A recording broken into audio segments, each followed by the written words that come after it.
अस्सलाम वालेकुम मारका सराइकी लोक किस्सा अकबर आज़म दा।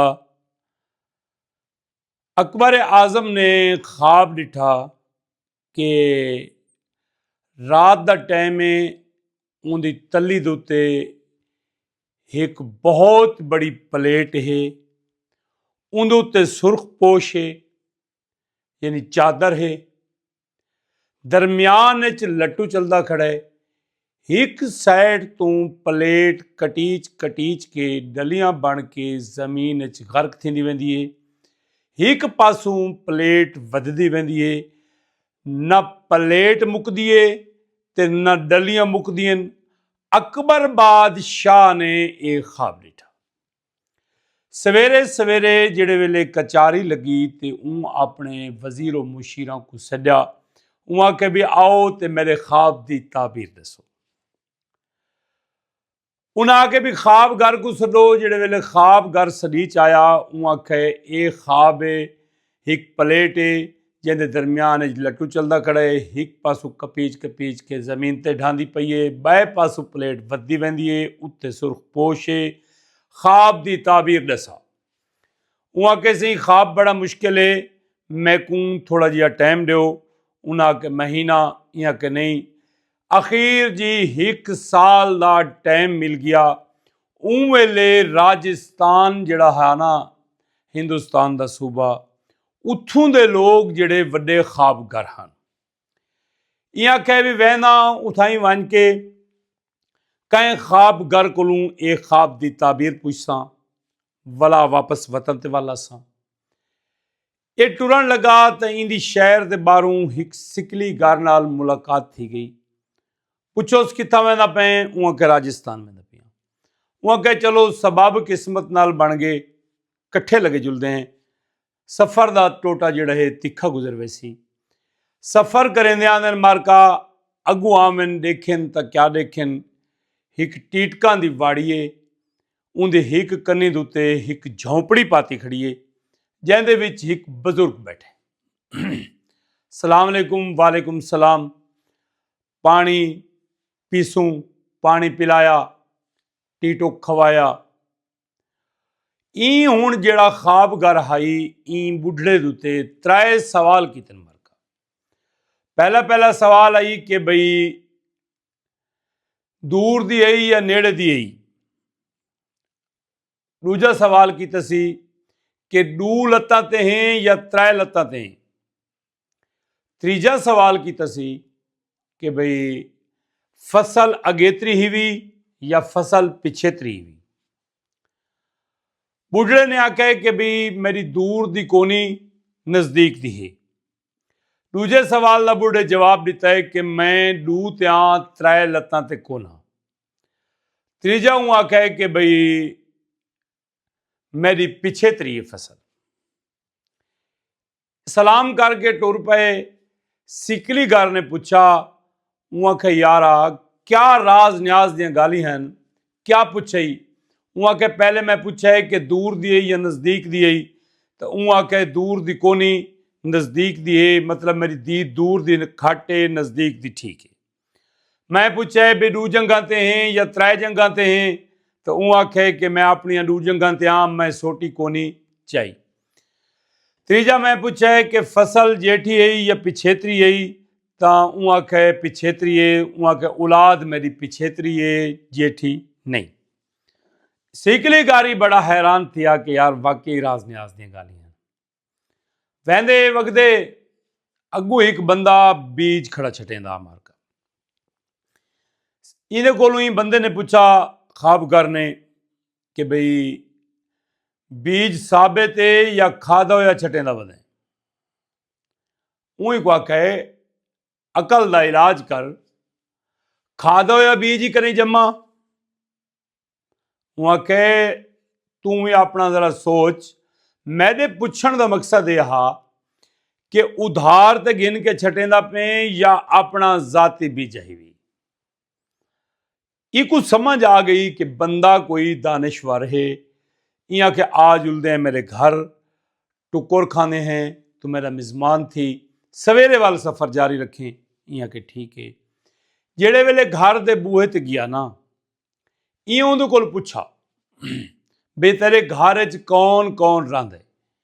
این دسایا کہ میری ایک نوجوان دھی ہے بیا میرا این گھر وچ کوئی نہیں رہندا۔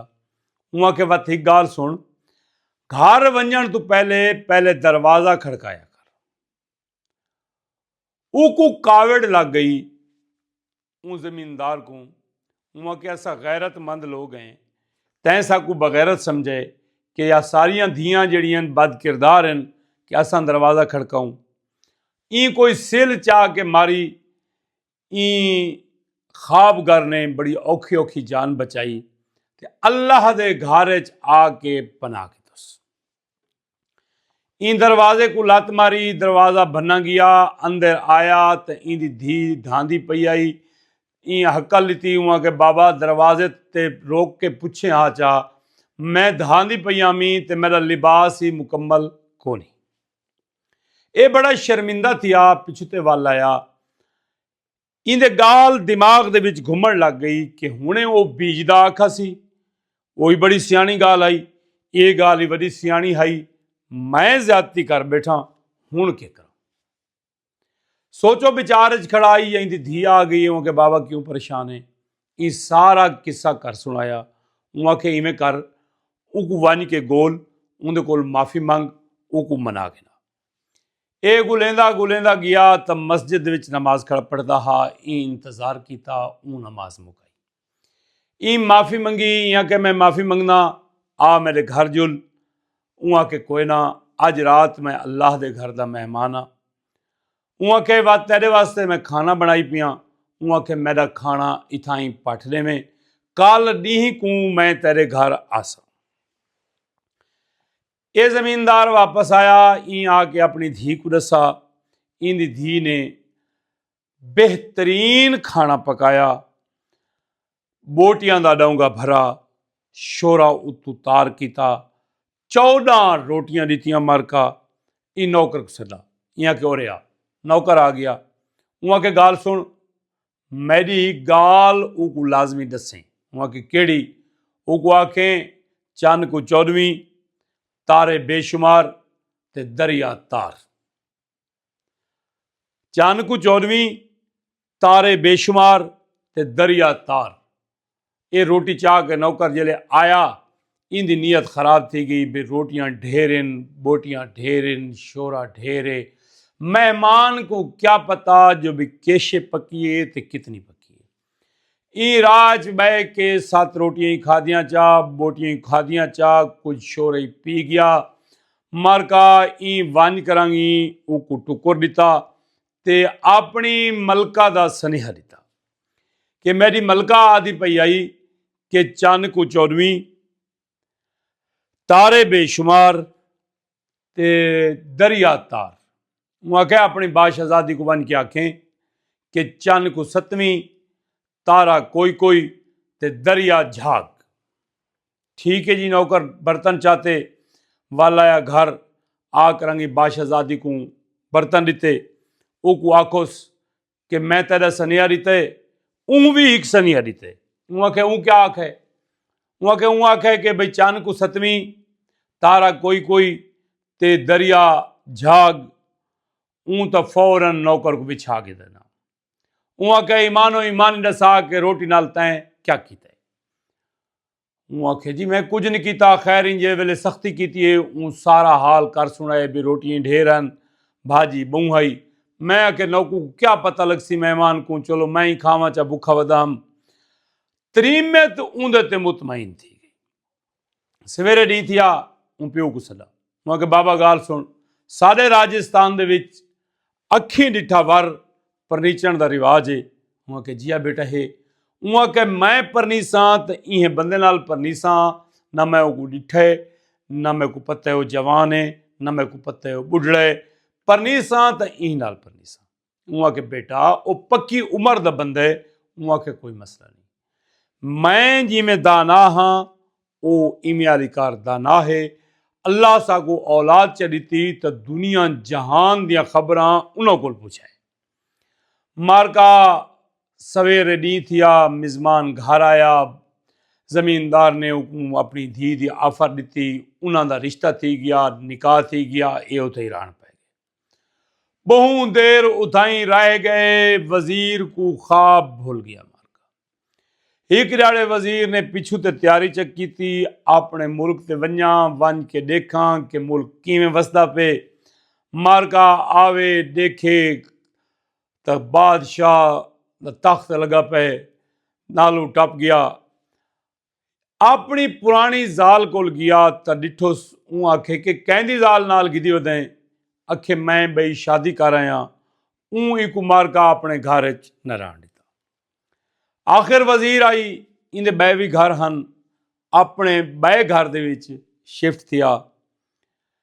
سویرے سویرے دا ٹائم ہا، اکبر اعظم بادشاہ اپنے گلی دے وچوں اپنی شان و شوکت دے نال لنگا، تبل وجے، اٹھاں دیاں جھانجھراں وجیاں، این ونڈو چوں کھڑکی چوں ڈٹھا، ایکو فوراً گال یاد آ گئی کہ بھئی بادشاہ نے میں کو خواب واسطے بھیجا ہا تے آج چھیکڑی تاریخ ہے، این فوراً اندہ رنگ لتھا گیا۔ اندی زال اندے کول پوچھا بھئی کیوں پریشان تھی گئے؟ وہاں کہ یار سامان پیک کر، اساں آج راتی واپس نکل سو۔ کہ کیا مطلب؟ وہاں کہ بادشاہ میں کوئی خواب واسطے بھیجا، میں خواب گولن کیا ہمیں تیرے عشق وچ مبتلا تھی گیا، ہمیں خواب میں کو پوچھنا بھول گیا ہے۔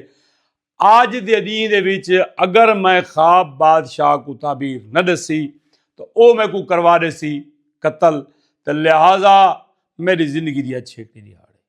وہاں کے خواب دا ساتھ صحیح، وہاں کے خواب بہت مشکل ہے، اون دا بجھنا ممکن ہی کو نہیں۔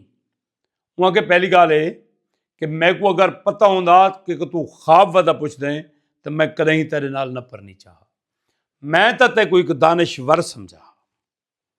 خیر وہاں کے میں کو خواب دسا، وہاں کے بادشاہ خواب ڈٹھے کہ ہاتھ دے تے ایک بڑی ساری پلیٹ ہے، اون دے تے سرخ پوش ہے، اون دے درمیان ایک لٹو چلدا کھڑا ہے، جیڑا پلیٹ کو ہیک پاسوں ڈلیاں بنا بنا زمین تے ڈھاندیاں پئیں، بائے پاسوں پلیٹ ودی ویندی ہے، نہ پلیٹ گھٹ دیے تے نہ ڈلیاں بند تھیندیاں۔ ایک کیا خواب ہے؟ ایک کھلڑ لگ گئی، یہاں کہ چنگا تو دانشور ہیں، سادہ جیا خواب ہے، وہاں کہ چنگا سادہ خواب ہے، میری سال دی محنت ہے، میں کو نہیں پتہ لگا۔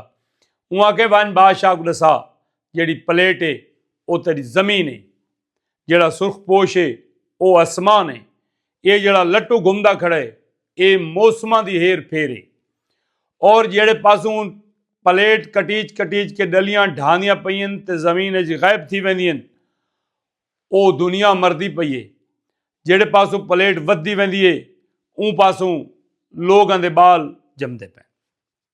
بڑا خوش تھیا، سویرے سویرے اٹھا، شاہی لباس پایا، شاہی لباس پا کے بادشاہ دی کچہری پہنچ گیا۔ بادشاہ سلامت، خواب دی تعبیر کینا ہے، ارشاد خواب دی تعبیر رسی۔ بادشاہ بڑا خوش تھیا، وہاں گئی کوئی انعام و اکرام دیو، یہ کو روانہ کرو۔ ایک وزیر وچ بولے، وہاں کے بادشاہ سلامت، اگر ای کو پتہ ہوندا نا یہ پہلی دہاڑ دسیا چا، یہ بھی کہیں کو پوچھ ہے، ای کو آکھو کہ وہ بندہ دسے کہ ای کہندے کو پوچھے۔ بادشاہ آئی، حکم صادر کیتا کہ بھی دسا بھی وہ کیڑا بندہ ہے جہندے کو خواب دسے۔ این بڑے بہانے کیتے، وہاں کہ نہیں بندہ دسا نہیں تو تیرا سر قلم کر دے سوں۔ یہاں کہ میں گیا راجستھان، اتوں میں ایک تریمت ملی، وہ میرا خواب بھنا، انہوں نے میں شادی کر کی دیے، وہ میرے محل چلا دی۔ یہاں کہ ٹھیک ہے، اون دا حصہ بھی کینوان اے لگا گیا۔ وزیر نے بادشاہ کو آکھا ایڈی سیانی تریمت ہے، اگر اے تیری بیوی ہوئے، اللہ تے کو اندے چو اولاد چڑے ہوئے، ساری زندگی تیری اولاد ان تخت تے بادشاہیاں کرے سی، لوگاں کو خواباں دی تعبیر نسی سی۔ بادشاہ دی نیت فتور آ گیا، وہاں کے بھی ان پر نیچا کیویں، وہاں کے بڑا سادہ جہا طریقہ ہے، فلانے بادشاہ سا کو پہلے آدھا کھڑے کے سار نال جنگ کرو، ای کو سپہ سالار چا بنا، ای کو کمزور فوج دے، کمزور ہتھیار دے، کمزور گھوڑے دے، یہ جنگ تے ویسی یہ مریض کے والا سی سارے تے کوئی نہ تھی سی اندی تریمت بیوہ تھی ویسی تو ان نال نکاح کر گنے بادشاہ کو صلاح پسند آئی انہیں کو صدا کر لا اس سویر کو